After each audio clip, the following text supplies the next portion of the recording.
How do I create a survey with the new survey editor in LimeSurvey? That's what this video is about. First of all, I will show you how you can change the setting for this welcome page and how you can then insert the individual questions of the survey here. Hi, my name is Paul Borsdorf. I am an authorized LimeSurvey partner and will be happy to support you in your work with LimeSurvey. Okay, so first let's take a look at how can I create a survey now with this new survey editor. If you are using LimeSurvey Cloud, beta access to this new LimeSurvey editor is already offered here. Click on it once, you can then turn on the whole thing and can then switch back and forth between the previous survey editor and this new version.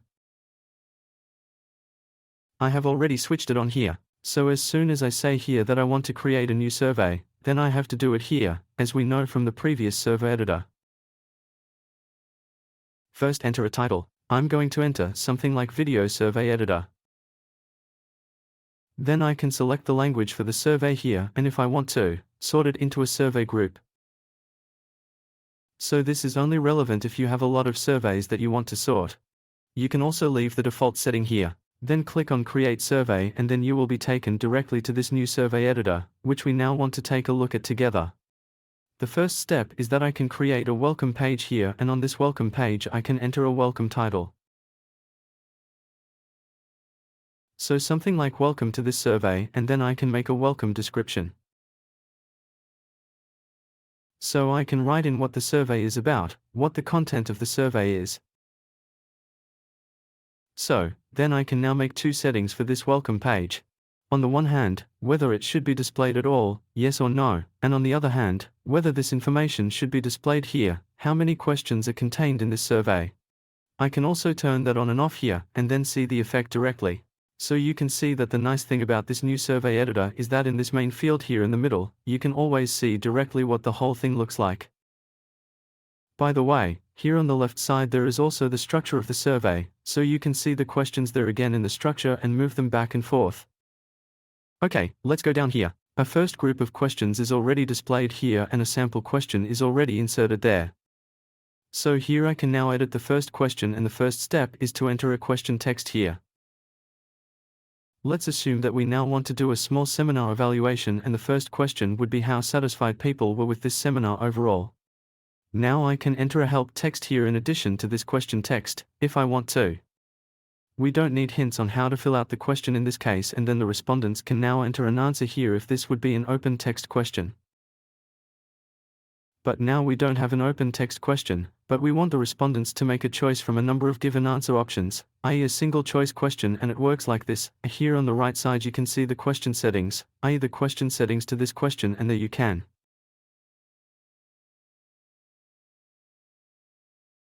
switch back and forth between simple and advanced. Let's stick to the simple settings.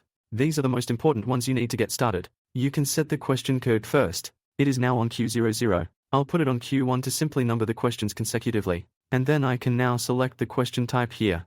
It's right here by default on long text. So that means that people can type a long text here. And I would like to change it now so that people can click on an answer option there. And you can already see here with the question types, which are all listed here, that it starts with the single choice questions.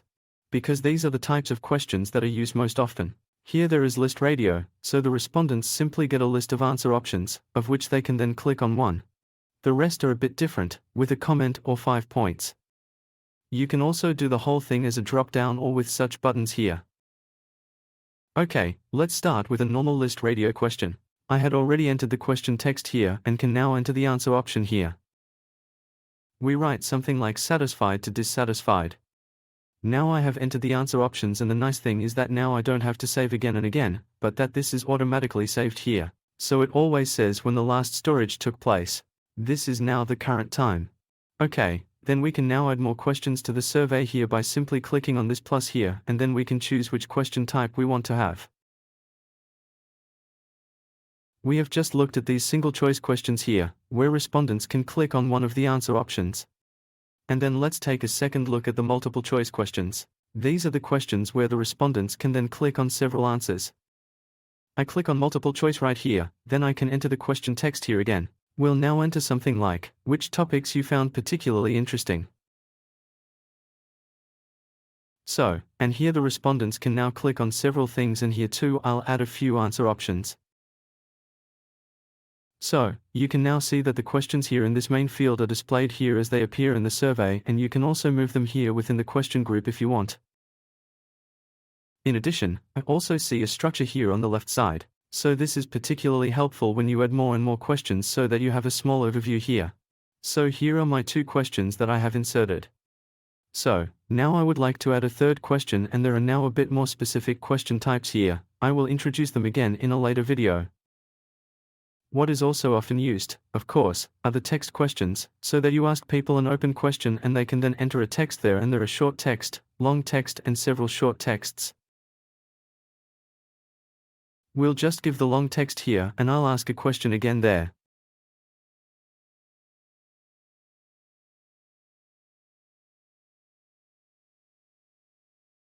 So, now I asked people what suggestions for improvement they have, and people can then enter their answer here in this field. These are now the 3 most frequently used question types. But let's take another look at how I can add another group of questions.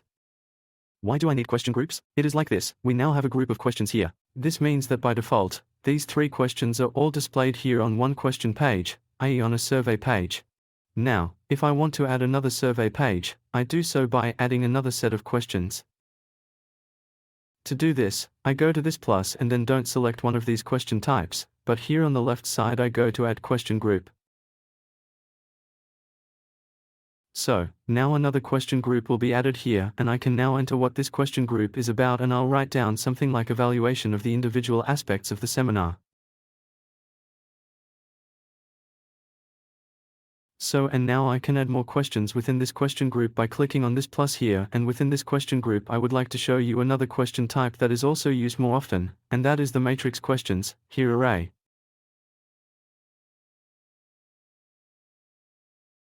And I choose the first one, array point choice, which is the matrix question that is used most often. And that's basically how it's structured here. That's the nice thing about this new survey editor, that you can basically see directly how the question is structured and where are all the things that I now enter here displayed. And I can now enter sub-questions, i.e. sub-questions and answer options. And these sub-questions are just some items that I'm asking for here now. Let's say, for example, that we now want to ask how good the intelligibility was in the seminar. And then, of course, I can also query other things, such as speed of explanations, or if I want to add more items here, i.e. sub-questions, can click on this plus and then add more here. As an example, we ask how the interactivity is assessed. So, and up here I can enter how the whole thing should be evaluated.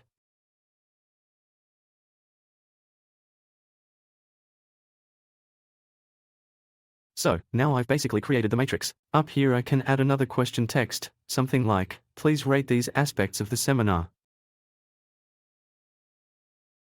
Well, then a short note on the settings to these questions. And we had said that we stayed here in this simple area for the time being. With the question code, I said we wanted to number the whole thing consecutively. For example, if this were the 4th question, I can set this here to Q4, and then we have the question type here. If we want to adjust it again, we can change it here from the list. And what is also asked here is whether the question should be a mandatory question. So you can leave the default setting there, then it's mandatory, or you can turn it on or on soft, i.e. a gentle mandatory question. This means that people are asked once, here you have not yet filled out a mandatory question, do you still want to fill it out or still continue in the survey without answering?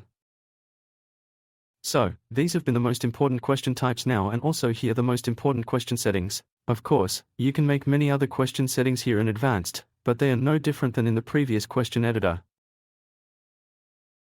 So if you want to watch a video about this again, feel free to watch my video on the topic of question settings. Now let's take a quick look at this structure here on the left. It is quite interesting that you can then also move the questions here, even between the question groups. So now, for example, if I want to drag this question up here with the suggestions for improvement from my first question group to the second here, I can just drag this back and forth. Unfortunately, it is not possible in this main area here. You can move individual questions within the question group with these arrows here, but you can't drag it into other question groups now. So, and at the end you can say what should be shown to the respondents when they have sent the survey, something like, "So thank you very much." Well, and then we can now also look at a preview of the whole survey by clicking on this eye icon here. Then we'll see what the whole survey looks like now. The first thing is that the survey title is displayed again here on the welcome page. This is also important to note, i.e. to use a meaningful survey title. Then we have this description text of the survey here, and then here this headline to the description text. They are still swapped here, that will certainly be adjusted. And then here's how many questions the survey contains. Then clicking on next comes the first survey page, which was the first question group in the survey editor. First of all, I have the title of the first question group here. I hadn't adjusted it, of course you can change it.